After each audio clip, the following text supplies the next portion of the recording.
नमस्कार, प्रेमिला's रेसिपीमध्ये तुमचं खूप खूप खूप स्वागत। आणि सर्वप्रथम माझ्याकडून आणि माझ्या सर्व परिवाराकडून तुम्हाला सर्वांना आषाढी एकादशीच्या खूप खूप शुभेच्छा आणि त्याच्यासोबतच सर्वांना रामकृष्ण हरी। तर आज आपल्याला आषाढी एकादशीच्या उपवासासाठी मस्त अशा शाही कचोऱ्या तयार करायच्या। त्या आपल्याला वरीच्या तांदळाच्या बनवायच्या। तर त्यावरून मस्त अशा कुरकुरीत आणि आतून छान खुसखुशीत तयार होतात। त्याच्यासोबत आपल्याला ओल्या खोबऱ्याची चटणी सुद्धा करायची। तर ह्या कचोऱ्या छान अशा दिवसभर कुरकुरीत राहतात।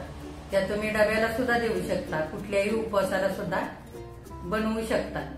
तर आता ह्या कचोऱ्यांसाठी आणि ओल्या खोबऱ्याच्या चटणीसाठी काय काय साहित्य आपण घेतलंय ते बघण्यासाठी आणि कचोरी आणि ओल्या खोबऱ्याची चटणी करण्यासाठी लगेच किचन मध्ये जाऊया। त्याच्या आधी जर तुम्हाला माझ्या रेसिपीज बघायला आवडत असतील तर तुम्ही जास्तीत जास्त लाईक, शेअर आणि कमेंट सुद्धा करा। आणि जे कोणी नव्याने आता माझ्या रेसिपीज बघत असतील त्यांनी माझ्या चॅनेलला जरूर सबस्क्राईब पण करा।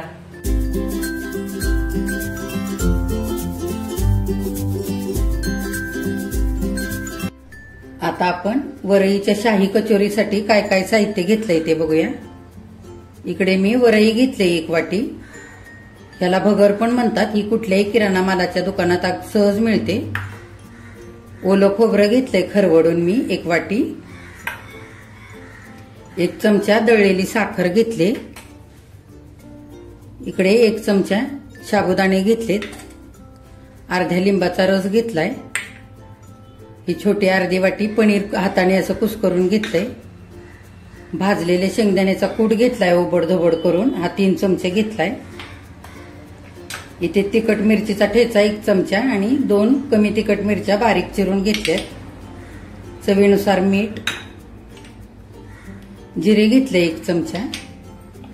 इकडे कोथिंबीर घेतले स्वच्छ धुवून बारीक चिरून।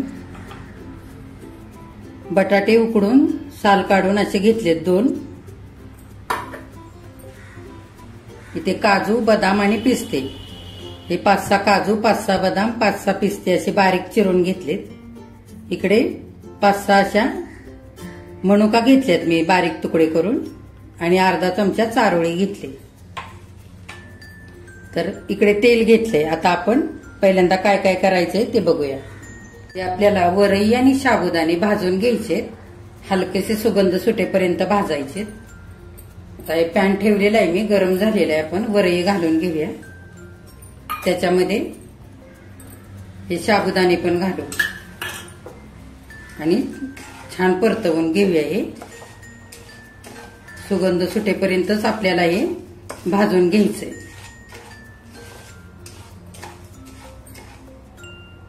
आता हलकेशी वरई आणि साबुदाणे भाजलेले आहेत। थोडेसे जिरे घालूया आपण। तुम्ही जर उपवासाला जिरे खात नसाल तर नाही घातले तरी पण चालते। असं भाजून घेतल्यावर वरई छान हलकी होते आणि छान कचोऱ्या कुरकुरीत होतात वरून आणि पचनासाठी सुद्धा छान हलक्या होतात कचोऱ्या। त्याच्यासाठी आपण हे असं हलकसं भाजून घेतोय। आता गॅस बंद करूया आणि वरई थंड होऊ देऊया। हे बघा, वरई आणि हे भाजलेले साबुदाणे छान थंड झाले। आता आपण छोट्या मिक्सरच्या भांड्यामध्ये अर्धा घेऊया आणि चांगलं आता बारीक वाटायचंय। हे बघा, आता ही बारीक वाटून घेऊया।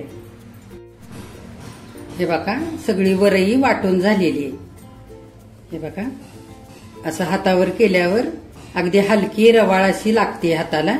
ह्याच पद्धतीने वरई वाटून घ्यायची म्हणजे छान कचोऱ्या कुरकुरीत होतात। आता आपण बटाटा किसून घेऊया। हे बघा, ही मी किसणी घेतली बटाटा किसण्यासाठी। आता आपण बटाटा किसून घेऊया। असा किसूनच घ्यायचा म्हणजे छान असा मऊ होतो। हाताने कुस्करला तर गाठी राहतात बटाट्याच्या।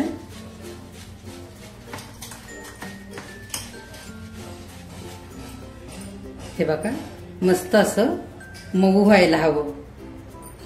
सगळा बटाटा किसून घेऊया। हे बघा, दोन्ही पण बटाटे असे चांगले किसून घेतलेत मी। आता आपण ह्या बटाट्यावरती चवीनुसार मीठ घालूया थोडंसं आणि हे वरीचं केलेलं पीठ आता थोडं थोडं घालून आपल्याला छान मळून घ्यायचंय।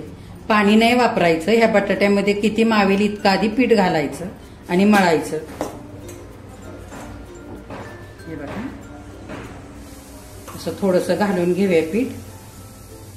असं थोडं थोडं पीठ घालत घालत मळायचं. छान एकजीव करून घ्यायचं. हे बघा, हे पीठ छान असं मऊ मळून झालेलं आहे. बटाट्याच्या ओलाव्यामध्ये सगळं पीठ आपलं मावलेलं आहे. पाणी वरून लागलेलं नाही जरा सुद्धा. तर ह्याच पद्धतीने मळून घ्यायचं, पाणी वापरायचं नाही. आणि हे 2-3 चमचे मी पीठ बाजूला ठेवले. आपल्याला थोड्या ह्या कचोऱ्या नंतर गोळवून घ्यायच्यात ह्या पिठामध्ये. आता आपण हे मळलेलं पीठ झाकून ठेवूया आणि सारण करूया. सारण करण्यासाठी मी इकडे पॅन ठेवलेला आहे. आपण तेल घालूया थोडंसं.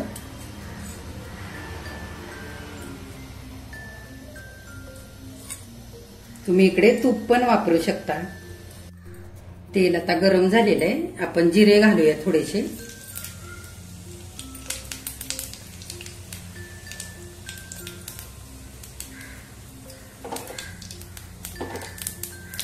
ते छान तडतडलेत. आता हा मिरचीचा ठेचा ही सगळी मिरची घालून घेऊया.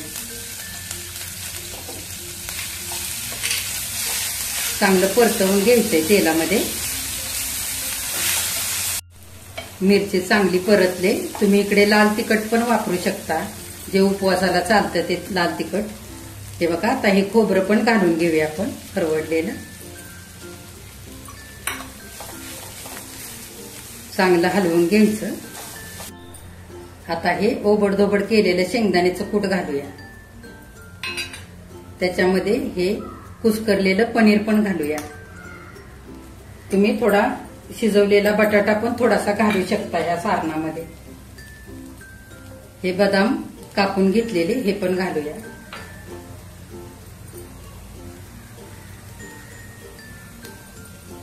काजू, बदाम आणि हे पिस्ते हे सगळंच घालूया. मनुके आणि चारोळी हे पण घालूया. थोडीशी कोथिंबीर घालू. अशी वरून घालायची. जर तुम्ही उपवासाला नसाल खात तर नाही घातली तरी पण चालेल. आता दळलेली साखर घालूया. आणि चांगलं एकजीव करून घेऊया. आता सगळं सारण छान खमंग परतलेलं आहे. आपण चवीनुसार मीठ घालूया.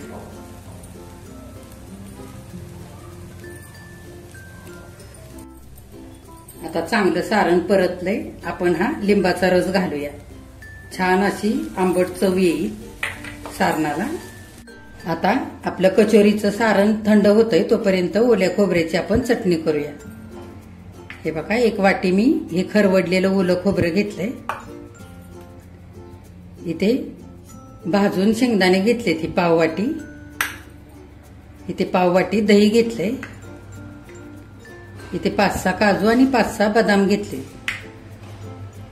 थोडीशी कोथिंबीर स्वच्छ धुवून अशी बारीक चिरून घेतली. चवीनुसार मीठ. इकडे पाव चमचा जिरे आणि चिली फ्लेक्स घेतले. इथे छोटा 1 चमचा दळलेली साखर घेतली. आणि 5-6 ह्या कमी तिखट मिरच्या घेतल्यात. तुमच्या आवडीप्रमाणे तुम्ही तिखट मिरच्या घेऊ शकता. आता आपण चटणी करूया. मिक्सरच्या भांड्यामध्ये ओलं खोबरं आपण घालूया आधी.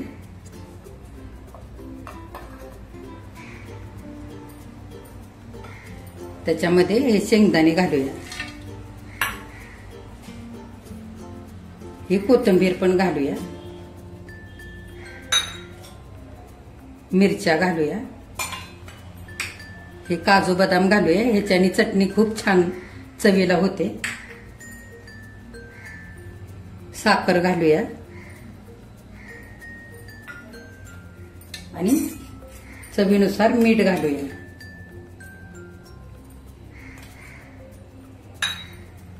आणि सगळं दही घालूया.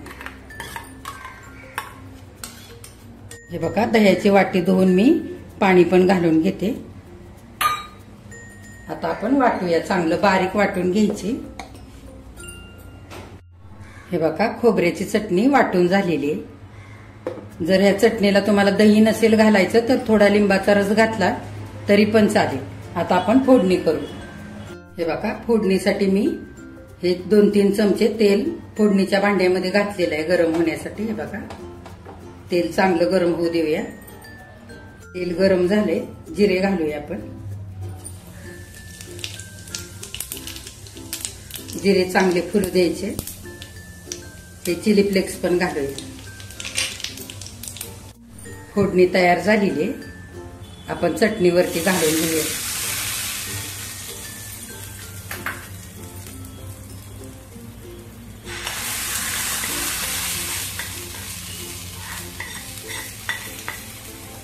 आता आपण कचोऱ्या करायला घेऊया. हे बघा, पीठ घ्यायचं थोडंसं असं छान हातावरती गोल करून घ्यायचं आणि असं आपण पुरण भरतो ना पोळीचं तसं असं करून घ्यायचं. हे बघा, खूप पातळ नाही ही पारी करायची, जाडच करायची थोडीशी, म्हणजे सारण बाहेर येत नाही फुटून. हे बघा, ह्या पद्धतीने. आणि आता ह्याच्यामध्ये सारण भरायचं. हे चांगलं थंड झालेलं आहे सारण.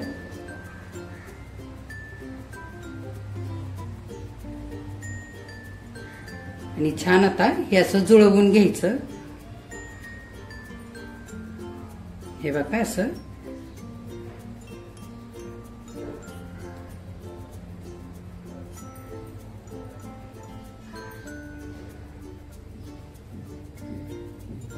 आणि हातावरती पुन्हा असं गोल करून घ्यायचं.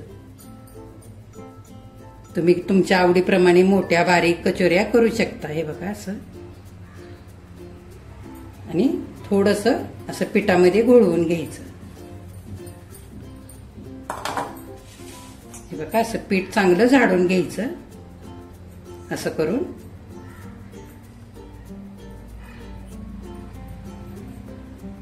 हे बघा, मी अशा कचोऱ्या करून घेतल्यात 4-5. आता आपण तळून घेऊया. तेल पण चांगलं तापलेलं आहे. तेल चांगलं तापलेलं आहे. मी एक कचोरी घातली. आपण ही दुसरी पण घालून घेऊया.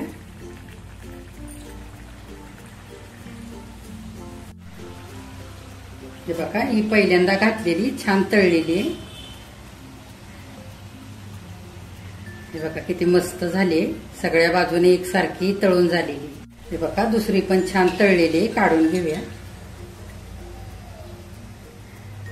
हे बघा, आता वरईच्या ह्या शाही कचोऱ्या करून तयार झालेल्या आहेत. इकडे आम्ही शाही कचोऱ्या घेतल्या, तिकडे ओल्या खोबऱ्याची चटणी घेतली. हे बघा, किती मस्त झाल्यात. अगदी वरून कुरकुरीत आणि आतमधून छान अशा खुसखुशीत अशा मऊ झालेल्या आहेत मस्त.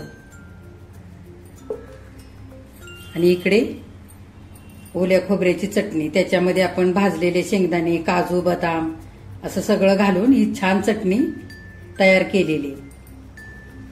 तर मी तुम्हाला एक कचोरी कापून दाखवते. मस्त कुरकुरीत झालेली.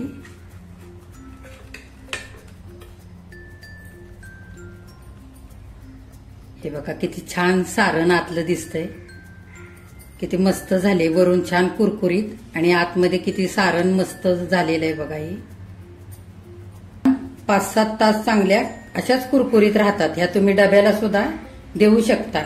आता ह्याच पद्धतीने तुम्ही पण आषाढी एकादशीच्या उपवासाला अशा कचोऱ्यात आणि अशी चटणी मस्त तयार करा. आणि माझ्या चॅनेलला लाईक, शेअर आणि सबस्क्राईब पण करा.